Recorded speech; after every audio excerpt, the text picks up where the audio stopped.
Filip, to może zróbmy krótką symulację. Eksperyment naukowy. Utrata napędu, czy części napędu przez firmę poprzez utratę na przykład 4% przychodów. W Twoim systemie ERP brakuje właściwego rozdziału SOD.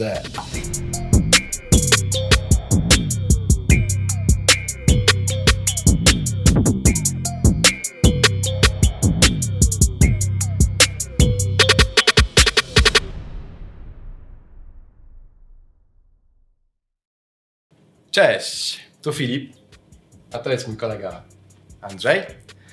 Razem jesteśmy pasjonatami tematyki bezpieczeństwa, systemów ERP i nowoczesnych narzędzi klasy GRC. Dzisiaj chcielibyśmy poruszyć temat dość podstawowy. Taki na początek tej naszej przygody z tym kanałem i zacząć od tego, co to tak naprawdę oznacza ten uroczy 3-literowy skrót GRC. Filip, myślę, że większości z naszych widzów to pytanie może wydać się banalne. Dlatego, że większość z nich wie, że GRC to skrót od Governance, Risk and Compliance. Ale gdybyśmy tak chcieli temat podrążyć i zastanowić się, co to dokładnie oznacza, myślę, że mogłoby już być trudniej. Tak, to prawda. Chcąc wyjaśnić ten temat prosto, ale jednocześnie zachowując merytoryczny sens, mogłoby się to okazać małym wyzwaniem. I dzisiaj w tym odcinku będziemy chcieli się z tym wyzwaniem zmierzyć, posiłować. Andrzej, może pomożesz? Chętnie. Cytując klasyka, jeżeli nie potrafisz czegoś prosto wyjaśnić, to znaczy, że niewystarczająco dobrze to rozumiesz. Dlatego dzisiaj posłużymy się analogią, którą na pewno wszyscy znają. Użyjemy do tego klocków Lego. Tak, pewno Wam również, jak nam, zdarza się układać z dziećmi, czy samemu, nawet jak dzieci nie ma, te klocki i myślimy, że to będzie dobra analogia do tego tematu. Filip, jakich rekwizytów potrzebujemy? Na początek plansza, czyli droga. Czyli to jest nasz rynek, nasze otoczenie biznesowe firmy. Czym zatem jest ten samochód? Samochód to będzie nasza firma. Ta firma będzie napędzana silnikiem i przyjmiemy, że tym silnikiem jest system ERP, który jest w firmie. Okej. Czy mamy uczestników tego rynku, to są te samochody, one się na nim poruszają, realizując jakieś swoje cele. I teraz zobaczmy na początek, przyjrzyjmy się temu, gdyby był taki świat idealny, w którym nie ma żadnych reguł, żadnych zasad, żadnych wytycznych, jak należy się po tej drodze poruszać. Czy taka sytuacja byłaby bezpieczna dla naszego kierowcy? Czy byłaby bezpieczna dla naszych uczestników ruchu, drogi? Czy mogłaby być pewnego rodzaju zagrożeniem? Filip, to może zróbmy krótką symulację. Eksperyment naukowy. Może być eksperyment naukowy. Zobaczmy, co by się stało.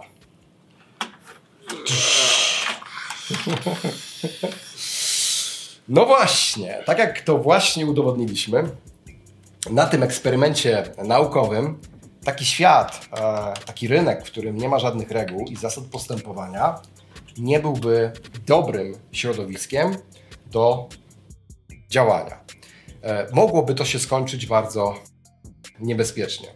Czym zatem jest governance? W tym kontekście governance to jest zbiór reguł, które powiedzą nam, jak na drodze poruszać się bezpiecznie.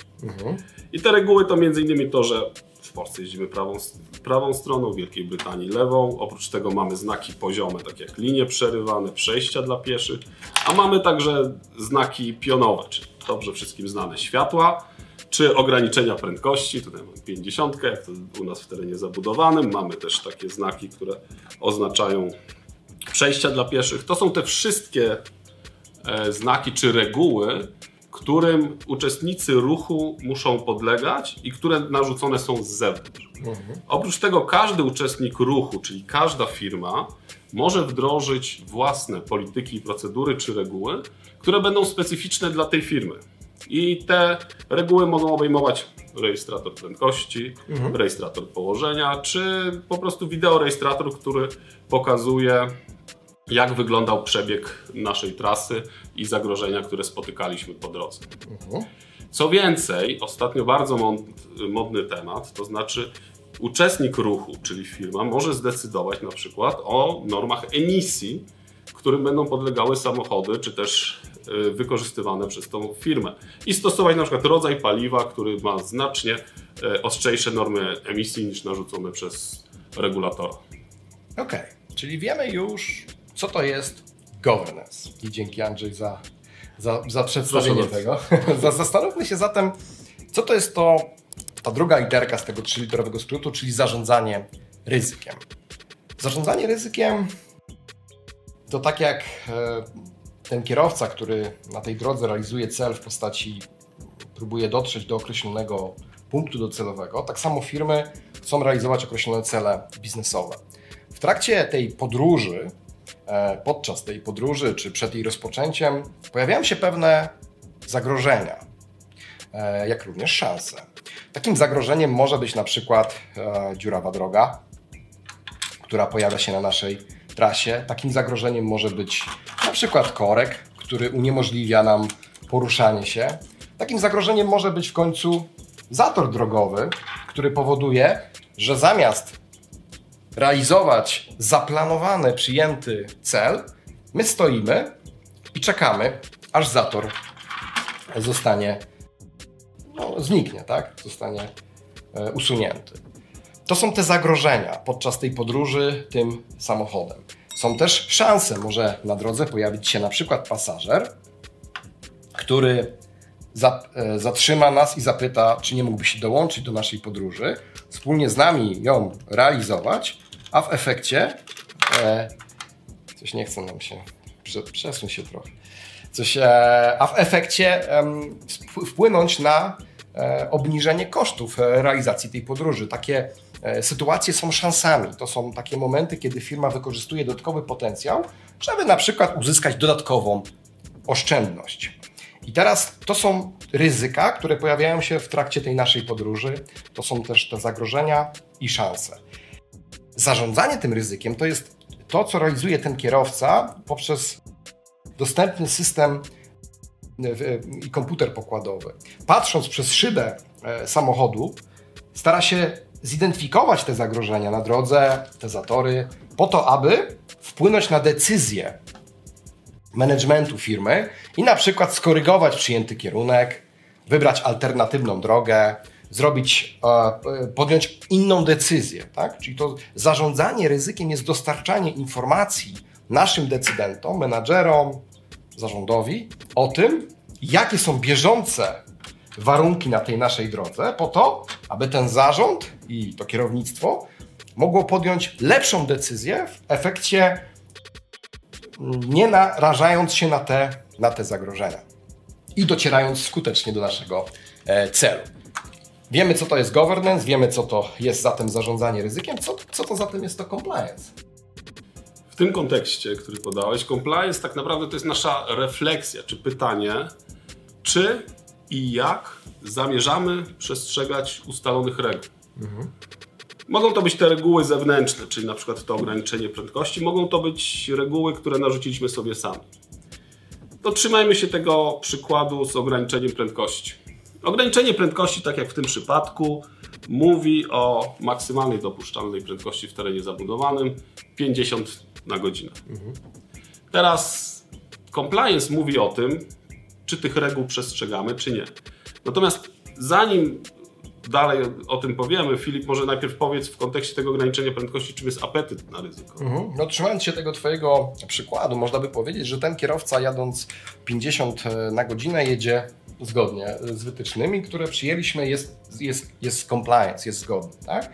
Natomiast apetyt na ryzyko, to o co pytasz, to jest taka cecha, w której jakby kierownictwo decyduje o tym, czy ten pojazd ma pojechać szybciej, czy wolniej. Tak? Szybciej to znaczy przekroczyć te 50 km na godzinę. Wtedy apetyt kierownictwa na ryzyko jest większy. Oni są skłonni zaakceptować większe ryzyko po to, żeby szybciej dotrzeć do naszego, w czasie krótszym, jadąc szybciej w czasie krótszym dotrzeć do założonego celu. No ale powstaje tutaj pytanie, czy takie postępowanie jest bezpieczne? Czy to nie powoduje zagrożenia dla naszego pasażera, który się dołączył do naszej podróży. Czy taka sytuacja nie generuje zagrożenia również dla innych uczestników ruchu drogowego, którzy chcą przejść, albo takich, którzy właśnie realizują jakąś funkcję, czy są też jego uczestnikami? My pędząc, zwiększamy ten apetyt na ryzyko, skracamy ten czas, osiągamy lepsze wyniki biznesowe, tak? Bo dojedziemy w krótszym czasie. Natomiast pytanie jest, czy w ten sposób nie powodujemy zagrożenia? Czy takie działanie jest bezpieczne i czy tak można postępować? No właśnie. Przyspieszanie na drodze, tak jak wspomniałeś, czyli z pominięciem obowiązujących reguł, oczywiście może mieć swoje skutki uboczne. W świecie rzeczywistym to jest na przykład utrata prawa jazdy na 3 miesiące. Natomiast w świecie korporacyjnym to przekłada się na realne kary, które mogą zostać nałożone na organizację. Takim przykładem takiej kary to jest utrata napędu, czy części napędu przez firmę poprzez utratę na przykład 4% przychodów. Czyli w naszym przykładzie z Lego załóżmy, że nasz samochodzik traci tutaj część napędu, czyli znika mu ta opona. Czy on jest w stanie wtedy pojechać? Na pewno nie tak szybko. Dokładnie. Z jednej strony tak, z drugiej strony ta jazda jest teraz znacznie utrudniona. Natomiast Filip, kto nakłada te kary?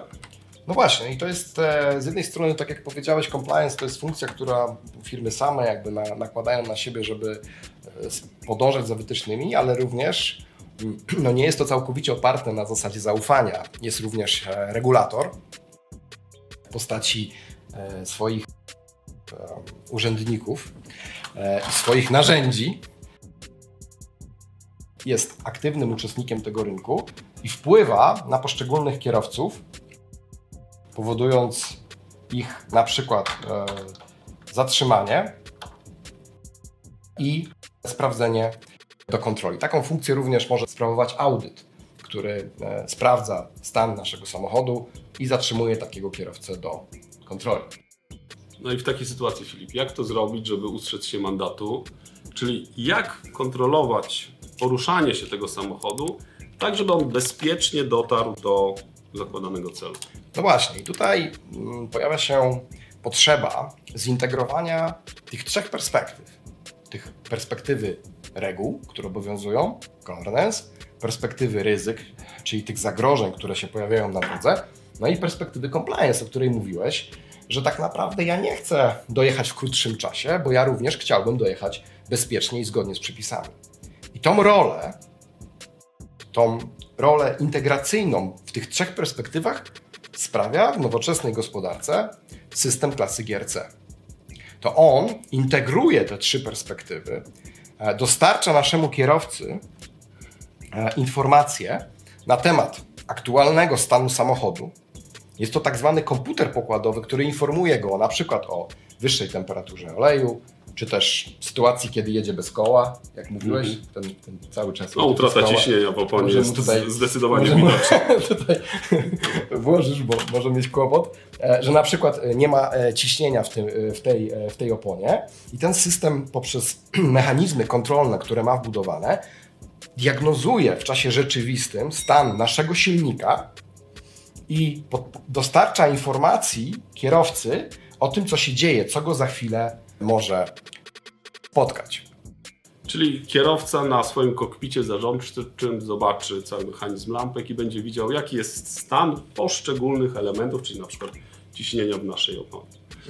Natomiast w tym kontekście nie możemy też zapominać o bardzo ważnym elemencie, którym dla samochodu jest silnik, a dla firmy jest to system ERP.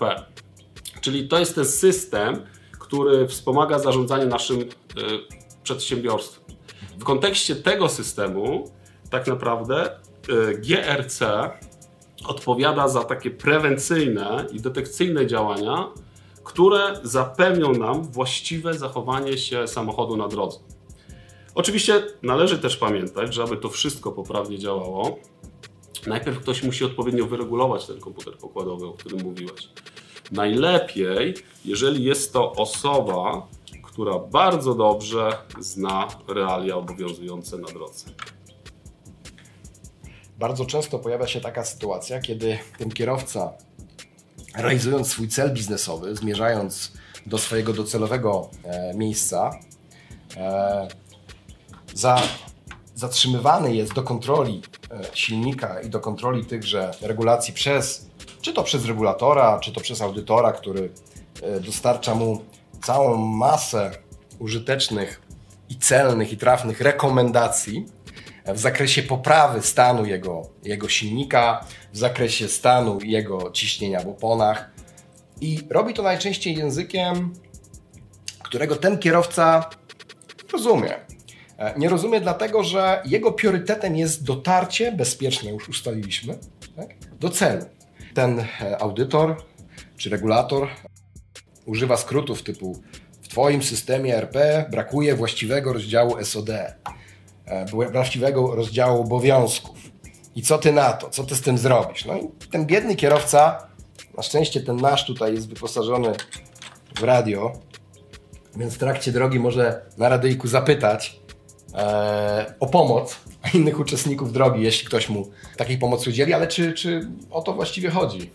Znaczy, tutaj pojawia się przestrzeń dla takich pasjonatów tematyki jak my, czyli tutaj jest Filip, tutaj Andrzej. Uśmiechnięty. Tak. I to są osoby, które są w stanie porozmawiać z regulatorem, zebrać te wymagania, a później w zrozumiały sposób wyjaśnić na radyjku innym mobilkom, co poeta miał na myśli, używając takich skrótów jak SOD, ESG, ERM i co to oznacza tak naprawdę dla ich samochodu. Jak to może wpłynąć na realizowany przez nich cel biznesowy i jak to się może przekładać na to, czy na końcu dotrą bezpiecznie do tego celu i bez żadnych mandatów. Tak. I takich zagadek jest dużo więcej, nie tylko te, które wymieniliśmy. I o tym planujemy opowiedzieć w następnych odcinkach naszej serii, przybliżającej Wam tematykę GRC i nie tylko. Dzisiaj to już tyle. Mamy nadzieję, że to, co przygotowaliśmy tutaj wspólnie z naszymi małymi pomocnikami, dzielnie układaliśmy, pomogło Wam przybliżyć i lepiej zrozumieć tą tematykę GRC. No i że przejdziecie na naszą stronę mocy od tej pory. Wspólnie z nami poprzez serię kolejnych odcinków będziecie pasjonować się tematyką GRC. Zapraszamy do subskrypcji naszego kanału, a jeżeli podobał Wam się ten odcinek, prosimy, dajcie rączkę w górę pod filmem i napiszcie w komentarzach, o czym powinniśmy przygotować następne odcinki. Dzięki. Cześć. Cześć.